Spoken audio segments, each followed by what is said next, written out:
بسم اللہ الرحمن الرحیم۔ خواتین کی نماز۔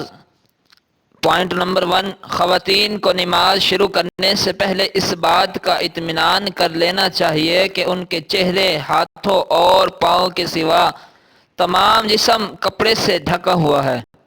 بعض خواتین اس طرح نماز پڑھتی ہے کہ ان کے بال کھلے رہتے ہیں، بعض خواتین کی کلائیاں کھلی رہتی ہے، بعض خواتین کے کان کھلے رہتے ہیں، بعض خواتین اتنا چھوٹا دوپٹہ استعمال کرتی ہے کہ ان کے نیچے بال لٹکے نظر آتے ہیں۔